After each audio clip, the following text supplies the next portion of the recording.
ನಮಸ್ಕಾರ. ನಾನು ಸೀತಾರಾಮ್ ಗುಂಡಪ್ಪ, ಆಮ್ ಆದ್ಮಿ ಪಕ್ಷ ಕರ್ನಾಟಕದಿಂದ. ಬರೋ 28ನೇ ತಾರೀಕು ಬಳ್ಳಾರಿ ರಸ್ತೆಯಲ್ಲಿ ವೀರಶೈವ ಆಡಿಟೋರಿಯಂ ಅಲ್ಲಿ ಒಂದು ತಿಪ್ಪಗೊಂಡನಹಳ್ಳಿ ಜಲಾಶಯ ರಕ್ಷಿಸಿ ಬೆಂಗಳೂರಿನ ಉಳಿಸಿ ಅನ್ನೋ ಒಂದು ಕಾರ್ಯಕ್ರಮಕ್ಕನ್ನ ಹಮ್ಮಿಕೊಂಡಿದ್ದೀವಿ. ಯಾತಕ್ಕೆ ಇದನ್ನ ಹೇಳ್ತಾ ಇದ್ದೀನಿ ಅಂದ್ರೆ, ಬೆಂಗಳೂರಿಗೆ ನೀರಿನ ಸರಬರಾಜು ಹಲವಾರು ವರ್ಷಗಳಿಂದ ಕೆಂಪೇಗೌಡರ ಕಾಲದಿಂದನೂ ಸಹ ಎಷ್ಟೋ ಅವರೊಂದು ಕೆರೆಗಳನ್ನೆಲ್ಲ ಅವರು ನಿರ್ಮಿಸಿದ್ರು. ಇವತ್ತಿನ ದಿವಸ ರಾಜಕಾರಣಿಗಳು ಆ ಕೆರೆಗಳನ್ನೆಲ್ಲ ನಾಶ ಮಾಡಿ ಅವುಗಳನ್ನೆಲ್ಲ ಅವರು ರಿಯಲ್ ಎಸ್ಟೇಟ್ ಅಂತ ಒಂದು ದಂಧೆ ಮಾಡಿಕೊಂಡು ಎಲ್ಲ ಜಲಾಶಯಗಳನ್ನು ಒಂದು ಕಂಪ್ಲೀಟ್ ಆಗಿ ನಾಶ ಮಾಡುತ್ತಿದ್ದಾರೆ. ಈ ಸತಿ ಇಲ್ಲಿ ಅರ್ಕಾವತಿ ನದಿಯನ್ನ ನೀರನ್ನ ಈ ತಿಪ್ಪಗೊಂಡನಹಳ್ಳಿ ಶೇಖರಣೆ ಆಗಿ ಅಲ್ಲಿಂದ ಬೆಂಗಳೂರಿಗೆ ಸರಬರಾಜು ಆಗ್ತಿರೋದನ್ನ ಇವತ್ತಿನ ದಿವಸ ಅಪಾಯಕ್ಕೆ ಒಳಗಾಗಿದೆ. ಯಾಕಿದೆ ಅಂದ್ರೆ, ಅದರದ್ದು ಬಫರ್ ಝೋನ್ 2 ಕಿಲೋಮೀಟರ್ ಇತ್ತು. ಎಲ್ಲ ಅದ್ರ ಸುತ್ತಮುತ್ತ ಜಾಗಗಳನ್ನ ಅದನ್ನ ರೆಡ್ಯೂಸ್ ಮಾಡಿ 1 ಕಿಲೋಮೀಟರ್ ಆಯ್ತು, ನಂತರ 500 ಮೀಟರ್ ಆಯ್ತು. ಇವತ್ತಿನ ದಿವಸ ಅದನ್ನ ನಮ್ಮ ಉಪಮುಖ್ಯಮಂತ್ರಿಗಳು ಡಿ ಕೆ ಶಿವಕುಮಾರ್ ಆದಂತಹ ಅವರಲ್ಲಿ ಹೋಗಿ ಅವರಂದಿದ್ದಾರೆ 30 ಮೀಟರ್ ಸಾಕು ಅಂತ. ಅದಾಗಾಯ್ತು ಅಂತ ಅದಕ್ಕೆ ನಾವು ವೀರಶೈವ ಆಡಿಟೋರಿಯಂ ಅಲ್ಲಿ 28ನೇ ತಾರೀಕು ಒಂದು ನಮ್ಮ ವೈಜ್ಞಾನಿಕ ವಿಚಾರವಾದಿಗಳು, ಪರಿಸರ ಸಂರಕ್ಷಣೆ ಬಗ್ಗೆ ಕಾಳಜಿ ಉಳ್ಳವರನ್ನೆಲ್ಲ ಸೇರಿಸ್ಕೊಂಡು ನಾವು ಒಂದು ವಿಚಾರಣೆ ಸಂಕೀರ್ಣವನ್ನು ಹಮ್ಮಿಕೊಂಡಿದ್ದೀವಿ. ದಯವಿಟ್ಟು ಎಲ್ಲರಲ್ಲೂ ವಿನಂತಿಸಿಕೊಳ್ಳುವುದೇನು ಅಂದ್ರೆ, ಬಂದು ಹೆಚ್ಚಿನ ಸಂಖ್ಯೆಯಲ್ಲಿ ಇದರಲ್ಲಿ ಭಾಗವಹಿಸಿ.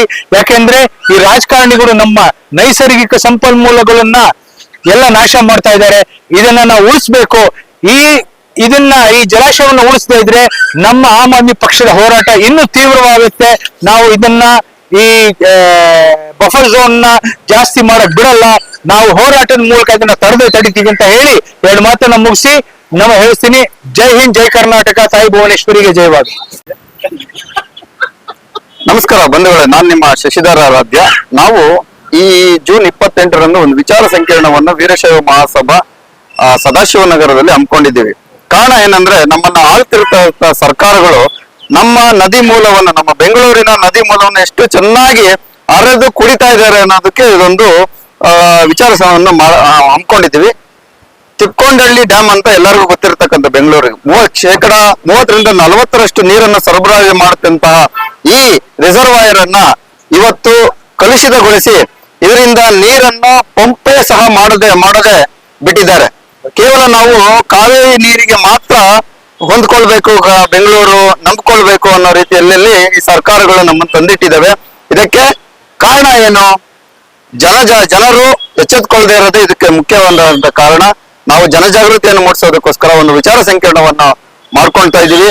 ಇದರಲ್ಲಿ ಈ ವಿಚಾರ ಸಂಕಿರಣದಲ್ಲಿ ನಿವೃತ್ತ ಇಂಜಿನಿಯರ್ ಆದ ತಿಪ್ಪೇಸ್ವಾಮಿ ಅವರು ಭಾಗವಹಿಸಲಿದ್ದಾರೆ, ಮತ್ತು ಕಾತ್ಯಾಯನಿ ಚಾಮರಾಜರವರು ಮತ್ತು ವಿಶ್ವನಾಥ್ ರವರು, ರಾಮ್ ಪ್ರಸಾದ್ ಮತ್ತು ಸಿಂಹಾದ್ರಿ ಅವರು ಈ ವಿಚಾರ ಸಂಕಿರಣದಲ್ಲಿ ಭಾಗವಹಿಸಿ ನಮ್ಮ ಬೆಂಗಳೂರಿನ ಆಗುಹೋಗುಗಳ ಕುರಿತು ನಾವು ಚರ್ಚಿಸೋಣ.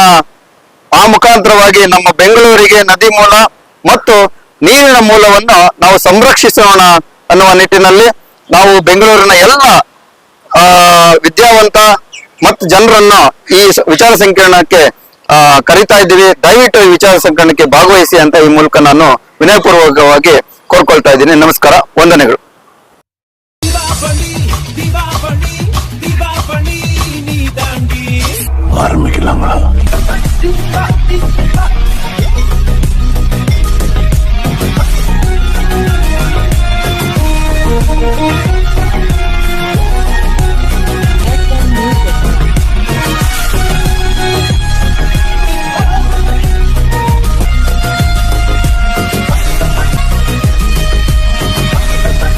தரம் என்றும் நிரந்தரம், தரம் என்றும் நிரந்தரம், தரம் என்றும் நிரந்தரம்.